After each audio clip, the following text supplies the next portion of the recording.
Ladies and gentlemen, the jury, I present to you Scrub Zero. Gonna do one more of these before I'm done with my ride. Alright, so I've been wondering for quite a while, like, what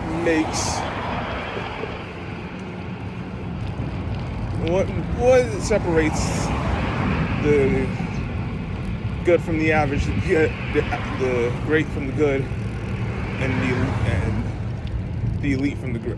Like, well, not even so much that, but like the top guys. Like, talk about the average to like top 10, the top 10, the top 5, the top 5 to the guy. I guess would be a better way to put it. And listen, if we talking, like, you need to have a few things.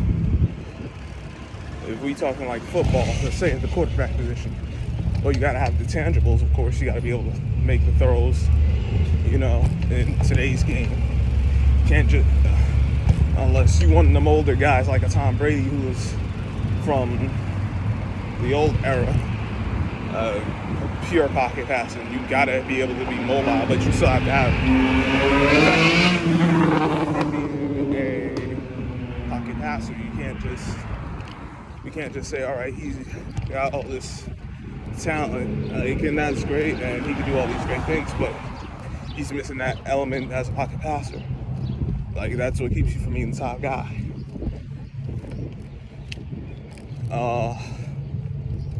So it's just things like that. And then, all right, you got that.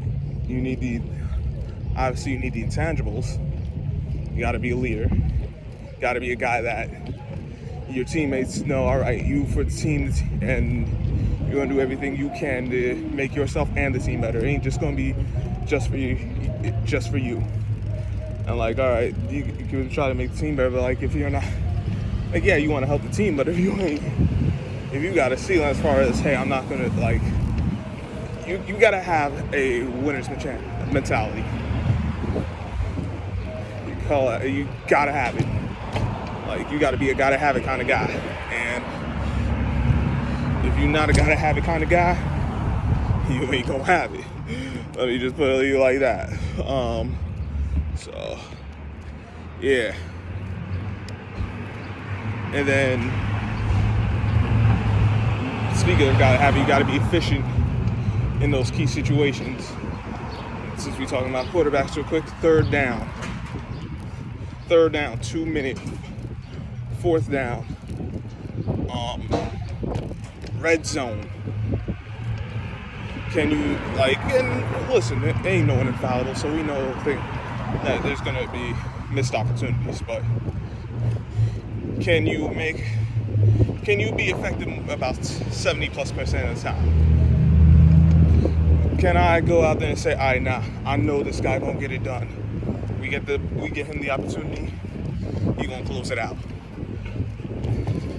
That's what makes Tom Brady so great. He's been able to do that for how long now? Well, now he's coming in for his 23rd season. It's crazy. But it's those kind of things.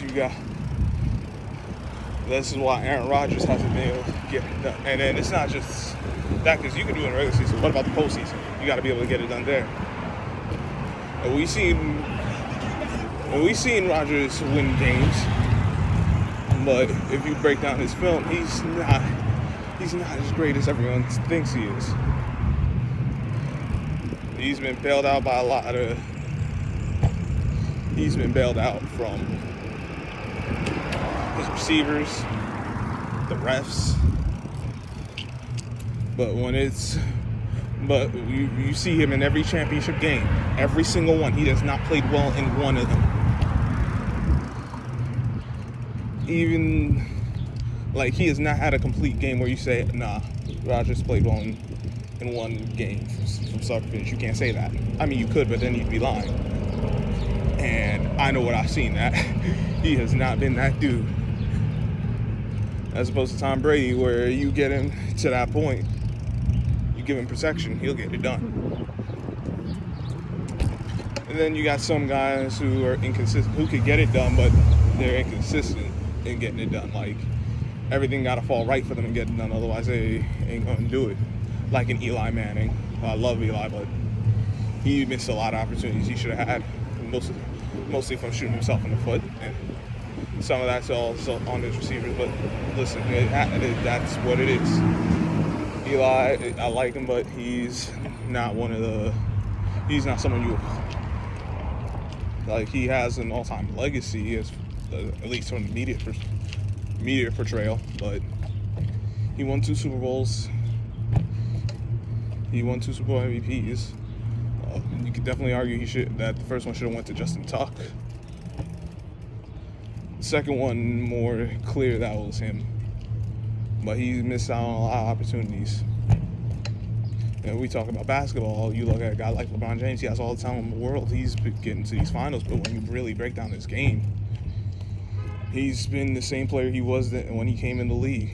What he refined was his talent. He didn't refine the skill portion. Like, anytime it was time for him to get coached, he didn't want to do that. And that's why now he's 3-6-1 Mafia. 3-6-1 in the finals. Because that the bubble tournament championship. 3-6-1.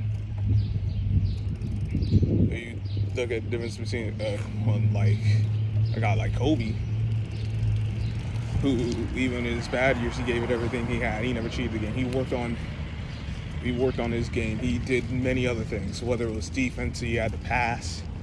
He was mostly the scorer, but he did whatever he needed to do for the team to have success.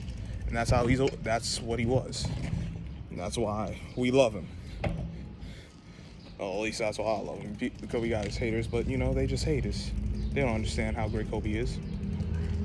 But yeah, what makes a player great? Like, you gotta have the intangibles, you gotta have enough tangibles, but then you gotta be efficient in have-to-have situations. And in have-to-have situations, we know there's certain guys who can get it done, and others that cannot. And I've arrived at my destination, so that will be it. Let me know what you guys think in this comment section. Hit the like, share, subscribe. And, feel free to hit me up with the comments, or you want to reach me on Twitter. By that, all means, at @0scrub, because Twitter is a wonderful place, and then they just like screwing things up. Because my username there's actually saying Scrub0, but life, man. And if you want to donate to the page, by all means, my Cash App is just like my username, Scrub0, just with $, so make sure you put that in. And that's it. Till next time, I am Scrub0, and I will catch you all on the flip side.